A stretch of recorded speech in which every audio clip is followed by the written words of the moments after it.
अस्सलाम वालेकुम सजनों की हाल ने। ਅੱਜ ਅਸੀਂ ਮੌਜੂਦ ਹਾਂ ਇੱਕ ਐਸੇ ਪੜ੍ਹੇ ਲਿਖੇ ਔਰ ਨੌਜਵਾਨ ਫਾਰਮਰ ਦੇ ਕੋਲ ਸਾਡੇ ਨਾਲ ਮੌਜੂਦ ਹਨ ਕਿ ਜਿਨ੍ਹਾਂ ਐਗਰੀਕਲਚਰ ਟੈਕਨੋਲੋਜੀ ਦੇ ਅੰਦਰ ਆਪਣਾ ਜ਼ਿਹਨ ਲੜਾ ਕੇ ਕਮਾਲ ਹੀ ਕਰ ਦਿੱਤਾ। ਕਮਾਲ ਕੀ ਹੈ ਜਨਾਬੇ ਵਾਲਾ ਕਿ ਦੋ ਫਸਲਾਂ ਉਹ ਤਿਆਰ ਕਰ ਰਹੇ ਹਨ ਤੇ ਖਰਚਾ ਜਨਾਬ ਇੱਕ ਫਸਲ ਦਾ ਕਰ ਰਹੇ ਨੇ। ਉਹ ਕਿਸ ਤਰ੍ਹਾਂ ਕਰ ਰਹੇ ਨੇ, ਉਹ ਕਿਹੜੀਆਂ ਫਸਲਾਂ ਨੇ, आओ सारिया गल्लां पूछ के तुहाडे नाल शेयर करदे हां। अस्सलाम वालेकुम। वालेकुम अस्सलाम जी। सर की हाल है? अल्हम्दुलिल्लाह जी। माशाअल्लाह। सब तो पहले तुसी अपना इंट्रोडक्शन दिओ और अपने इलाके का इंट्रोडक्शन। मेरा नाम यासिर हसन मेकन है जी। मैं सरगोदा दे तहसील शाहपुर दे विच साडा आबाई इलाका है कोट भाई खान। इत्थों दे असीं मुकीम हां ते इत्थे ही साडे आबाई रकबे भी मौजूद हैं ते उन्हां दे उत्ते ही असीं ज़मींदारा करिंदे पे हां। माशाअल्लाह ज़बरदस्त। सर बड़ी खुशी हुई कि तुसी इस दौर दे विच जदीदियत आनी चाहिदी है लेकिन ओवरऑल तो नहीं आ रही, लेकिन तुसी एग्रीकल्चर दे अंदर जिद्दत नूं ले आंदा है और तुसी एक नवी एग्रीकल्चर टेक्नोलॉजी यूज़ कीती है। सर वो केड़ी टेक्नोलॉजी है और केड़ी दो फसलां ते है? सर जिस टेक्नोलॉजी तुसी जिक्र करेंदे पे इस नूं इंटरक्रॉपिंग दा नाम देंदी है दुनिया ते इसका मकसद ये होंदा है कि तुसी एक टाइम ते दो फसलां चावो एक फील्ड तो ते इहदा फायदा ये होंदा है कि एक फसल दे खर्चे विच तुसी दो फसलां भलेंदे पे होंदे हो ते तुहाडी जिहड़ी है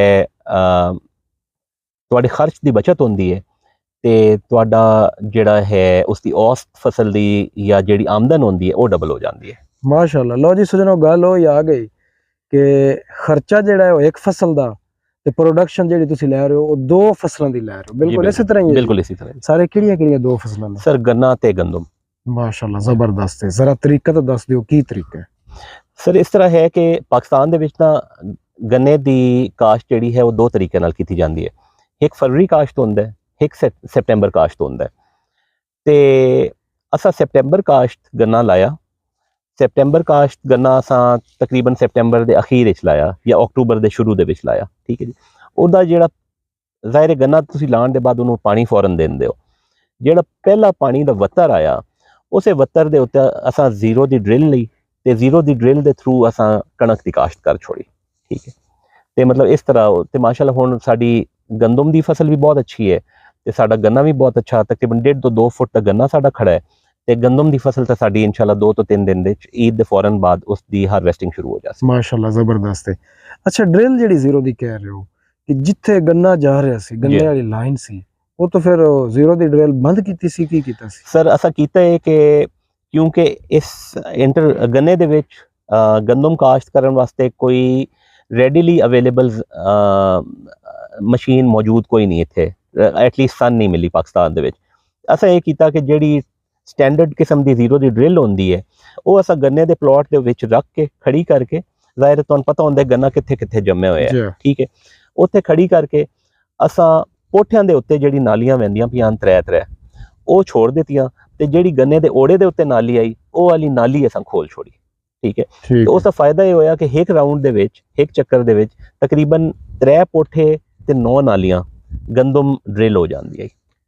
सही है, जबरदस्त। अच्छा सर बहुत जबरदस्त आइडिया और तरीका भी तुसी अपने कोलों ज़हन लड़ा के बड़ा जबरदस्त इजाद कर लिया।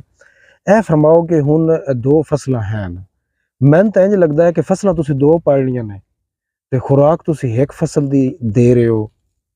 ये तो इंज ही मिसाल है ना भी बंदे दो मैं तो नखी एक बंदे दी रोटी है ते ये ही खानी है ते इहदे नाल ही गुजारा करना है।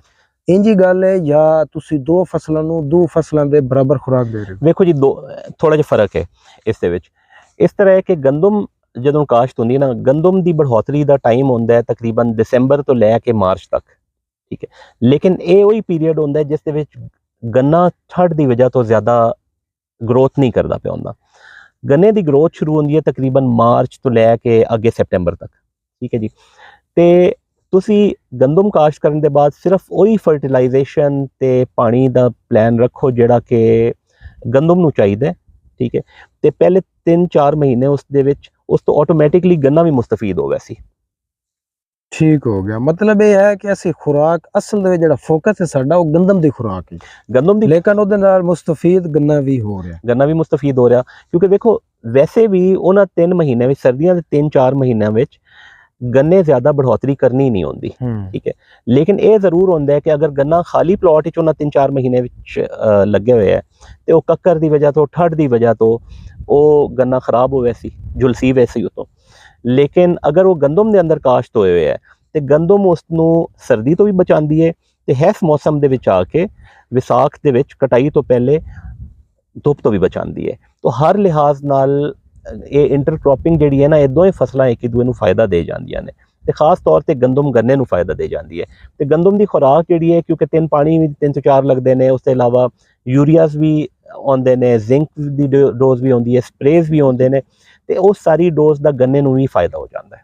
ठीक हो गया, जबरदस्त है। अच्छा ए फरमाओ कि इंटरक्रॉपिंग दे विच जेड़ा गन्ना है उसकी प्रोडक्शन आम जेड़ा गन्ने दी फसल है मोडी समझ लो या उन जेड़ी मतलब खाली फसल होंदी है उस तो की समझदे पे हो कि इस टाइम अच्छी खलोती है? जी माशाल्लाह, उस तो बहुत अच्छी खलोती है इस टाइम ते जेड़ा गन्ना खाली प्लॉट के विच काश्त होया है साडा इंटरक्रॉप्ड गन्ना जेड़ा है वो उस गन्ने तो ज्यादा बेहतर खड़ा होया। अच्छा, कंपैरेटिवली ये अच्छा है, ये ज्यादा बेहतर है, माशाल्लाह ये ज्यादा बेहतर है। इसकी वजूहत जेड़ी मैं पहले दस चुकिया कि इसनू खाद भी ढेर आ चुके हैं, जेड़े गंदम ने नू असां खाद दिते वो इसनू भी लग चुके हैं, पानी भी इसनू ज्यादा होने ताईं आ चुके हैं। उसके अलावा इसनू बाकी जहरां दे स्प्रे भी हो चुके हैं, इसनू बोरान दे अमाइनो एसिड्स दे ते बाकी सारे मतलब फंजीसाइड्स वगैरह दे स्प्रे भी हो चुके हैं। हर लिहाज नाल गन्ने की फसल भी साडी माशाल्लाह बहुत ही ज़्यादा इस टाइम तक सेहतमंद खड़ी है ते गंदम भी बहुत अच्छी खड़ी है। जबरदस्त है। अच्छा, इंटरक्रॉपिंग वास्ते तुहाडी कोई खास किस्म की जमीन है जिथे हो सकती है या हर किस्म की जमीन ते हो सकती है? तो गाइड कर दो सर। साड़ी ज़मीन माशाल्लाह जरखेज़ ज़मीन है तो इंटरक्रॉपिंग जी है क्योंकि गन्ना जोड़ा है ना वो जी कलर वाली ज़मीन या नरम ज़मीन है वो गन्ने नूं नहीं मनती, ठीक है। तो इस वजह तो ये ज़रूरी है कि अगर तुसां गन्ने दी ते गंदम दी इंटरक्रॉपिंग करनी है तो तुहाडी ज़मीन जरखेज़ होनी चाहिए। गंदम थोड़ी कलराठी ज़मीन भी चंगी हो वैंदी है, लेकिन गन्ना जोड़ा है वो बिल्कुल ए ग्रेड की ज़मीन अच्छा होंदा है। तो इस वजह तो साड़ी अलहमदुलिल्लाह बड़ी अच्छी ज़मीन है तो इस गंदम ते गन्ने दी ते मैं फार्मर्स को यही सजैसट करे सा कि जरखेज़ ज़मीन दे विच इंटरक्रॉपिंग वाला तजर्बा करो। जज़ाकल्लाह, ज़बरदस्त है। अच्छा, तुसी ए फरमाओ कि तुसी ए दो मेन फसलां साडे मुल्क दे अंदर खास तौर पे पंजाब मैदानी इलाके दे अंदर गंदम और गन्ना, इस तो इलावा भी कोई इंटरक्रॉपिंग हो सकती है? अगर हो सकती है तो किहड़ियां सर कोई लोग सब्जियां दी इंटरक्रॉपिंग कर रहे हैं वड्डी फसलों के नाल, लेकिन उसके वास्ते काफ़ी एक्सपर्टीज चाहिए होंदी, थोड़ा कॉम्प्लीकेटेड क्योंकि सब्जी तो पता बड़ी सेंसिटिव जी क्रॉप होंदी है तो उसनू पालना फिर उसनू कीड़े तो बचाना वो बड़ा मुश्किल जो काम होंदा है। तो उसके अलावा कुछ लोग गन्ने के अंदर हायोला कनौला वगैरह की इंटरक्रॉपिंग कर रहे हैं, लेकिन वो कोई बहुत ज़्यादा प्रॉफिटेबल नहीं होंदा।